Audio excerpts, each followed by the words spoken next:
The Ayaneo Flip 1S DS is one of the most impressive handhelds I've come across in my time in this corporeal dimension in terms of raw performance. Not to be confused with the Ayn Thor, this fake Nintendo console looking thing committed the biggest sin, at least in my opinion, that a portable gaming device like this can make.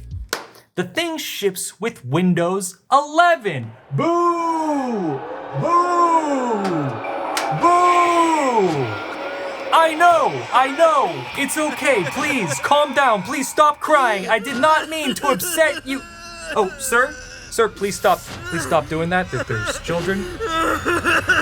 Stop. Hi, I'm Kyler and I'm in charge here at UFD while Brett's out training for a dangerous hot dog eating competition, and today I'm gonna be fixing everything that's wrong with the Ayaneo Flip 1S DS. The DS is for, well, you get the idea.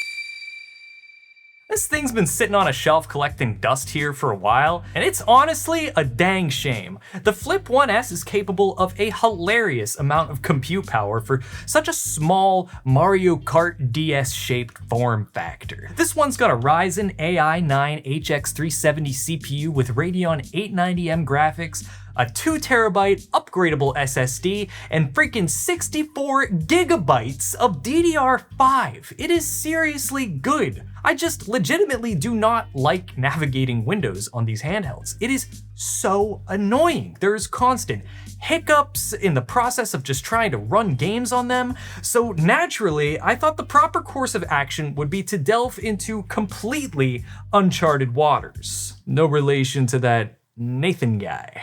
See, I've been in a little bit of my Linux era over on the Purple streaming site. I've started using a laptop that I installed Linux Mint with GNOME onto. I use a Steam Deck nearly every day in my personal life, and I even installed Bazzite onto the ROG Xbox Ally X handheld, which dramatically boosted performance on the thing while also making it way more pleasant to use. But I say I'm navigating uncharted waters for two reasons. One, people say I look like Nathan Drake. I know I said it wasn't related, but I lied. But it's also because I'm really handsome and strong and I look like I'd make a good treasure hunter. Nobody says that. I wish they would say that. And two, because the Flip 1S isn't technically fully released yet, at least. The Ayaneo Flip 1S DS is doing a sort of rolling launch. That was me rolling. While it technically started shipping to its Kickstarter backers back in 2025, they're still up for pre-order at the same time. This creates a little bit of a fuzzy area though, because one of the main things I want to change about the Flip is to get rid of Microsoft's crappy spyware and install Bazzite, which, I mean, you can kind of see that I already did here. It break the fourth wall a little bit. Which, if you're not familiar, is essentially the open source version of what SteamOS is on Valve hardware. Basically, this is a pretty straightforward process though, because on the Bazzite website, you can literally click through a drop-down table of handhelds, find yours, and then start the installation process. Usually. But since this one hasn't been adopted enough for everyone to have like pre-configured it, I had to just kind of cross my fingers and pick the Ayaneo's predecessor to the 1S. So what happened? Well, I installed Bazzite like normal. I used a USB-C dock, loaded it through the USB drive, connected a mouse and keyboard, but oh wait! Before any of that, actually, I had to replace the SSD that came stock with the Flip 1S. I didn't want to risk losing the pre-installed drivers and software just in case this whole process didn't just kind of implode on itself. That way the device wasn't just a shiny piece of garbage, I'd have an undo button, essentially. So I figuratively and literally cracked the thing open. I definitely brute forced the opening process with a little too much gusto, because I for sure broke some plastic that wasn't meant to be moved without removing a couple screws that I missed. Blunder on my part, for sure, but you know what? It's not broken enough to not work. So I call that a win. I went on to go through the whole Linux installation hullabaloo, and to my surprise, everything turned out great. Huh? What's that? The screens are all messed up? Well, how do we fix it? Oh, we already did? I should just focus on narrating the video? How do you know what my mom thinks of me? I'm just kidding. I'm completely alone right now, just like always. Just to establish how Bazzite's set up here, there's essentially two modes, just like on a Steam Deck. There's gaming mode and desktop mode. And a big issue I was running into after setting up the dang thing was that gaming mode was not only forcing the bottom screen to be the default display, but it was also in the wrong orientation. Wrong screen and sideways. Desktop had similar issues, but it was actually pretty manageable. I just needed to change the default monitor layout and tweak the touchscreen inputs so each screen was mapped properly. And it seems like that'd be an easy fix too in gaming mode. But that environment was never actually meant for two monitors, let alone two stacked on top of one another like this and soul-bound to a reconstructed folding Xbox controller. Not only is there no way to access monitor layout settings here, there's no way to rotate the screen orientation either. It took a bunch of digging, but turns out you're actually able to modify the config file for GameScope to force gaming mode to do stuff that it's not necessarily meant to do. Think of it kind of like a .ini file or for older video games, but rather than forcing higher texture resolutions and Harry Potter and the Sorcerer's Stone, we're using it to make for dang sure that there's no bones about which screen's the preferred one. And we can even designate which direction to rotate it in, which is perfect. Only downside with this is it completely disables the bottom screen whenever you're in gaming mode. But I figure anything I'd want the bottom screen intact for is gonna be something that I access from the desktop mode anyways. And just like that, the Flip 1S went from being a device that made very little sense to me to being darn near perfect, except for one little thing. It hurts my little hands. It hurts my hands.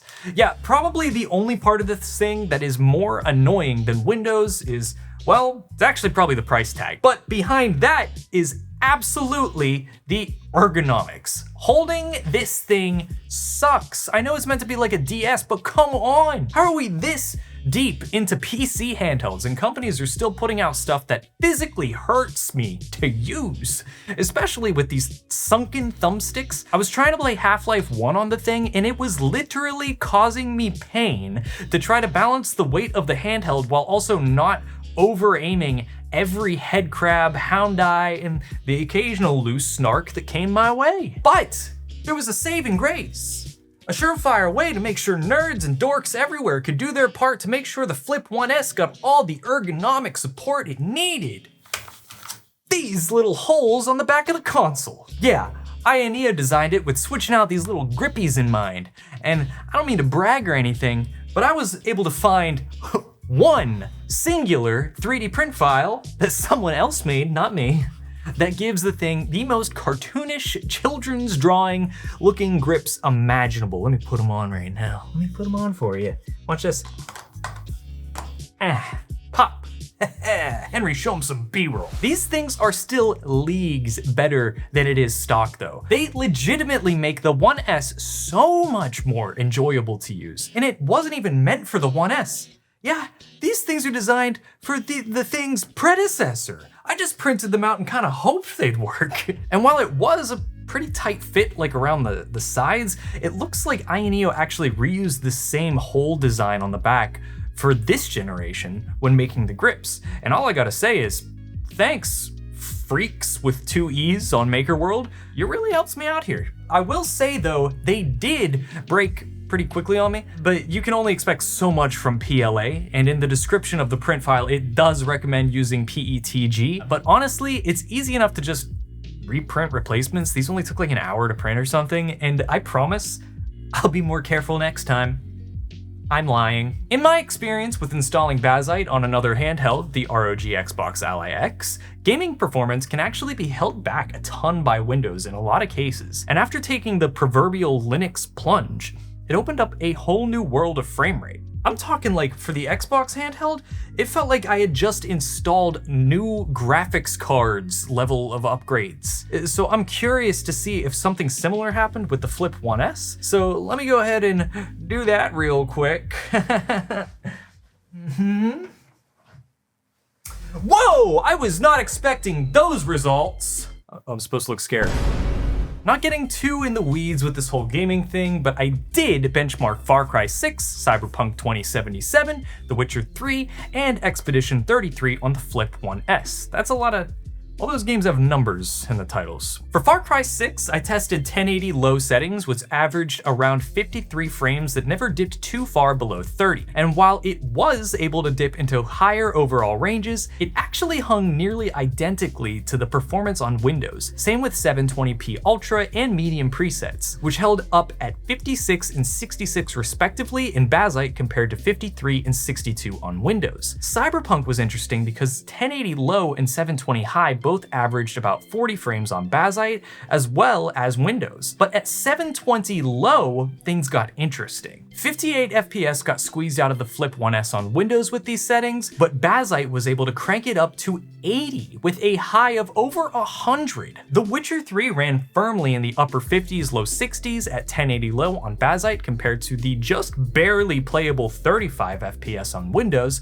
which is a nice improvement, and even pulled slightly higher than that at 720 low on Bazzite, as opposed to the meager 48 frame average on Windows. Wrapping things up with Expedition 33 at 1080p low, we saw a decrease in performance even with FSR performance mode enabled at just 21 FPS on Bazzite. But when we bumped the resolution down to 720, we actually saw a updoot to 58 frames compared to Windows's 43. All of this being said, I didn't notice any jaw-dropping performance differences between operating systems on this particular device. But based on our findings from the Xbox Ally X handheld, there's potential for some really funky experiences depending on what games you're playing. You know, I actually used to be afraid of Linux gaming because of all the workaround it seemed like you needed to do that people on the internet would always talk about, like the Wine emulator and Photon or whatever it's called, but it's actually just not that deep. And all you really need to know is how to click the Linux only filter on your Steam library. Easy peasy. Also, before you guys go scrambling for the comments about that thing about the Wine being an emulator, it's called engagement farming, and Yin's just got baited. Pittsburgh. I've been on somewhat of a Linux pilgrimage as of late. Ever since I got my hands on a Steam Deck, it's been itching away at me. At this point, I won't even take a handheld gaming PC seriously without Bazzite or something similar on it at least. And that absolutely holds true for the Ayaneo Flip 1S DS. If I was able to make this work on a device with an extremely limited amount of existing support online for it, you know, because they're still shipping out the pre-orders for this thing, then anyone can. And most of you can too. And if you're still curious about Bazzite, I would highly recommend it, especially if you're putting it on something that isn't necessarily your primary PC. Maybe something more like a DS emulator, I mean flippy, handheld, dual screen thing that definitely nobody uses to emulate stuff. Please don't hurt us, Nintendo. And tell your dad I said hi. Not you. Tell the person watching, tell your dad I said hi, not Nintendo. Unless somebody wants to like if somebody's dad works at Nintendo, then that's fine, I guess.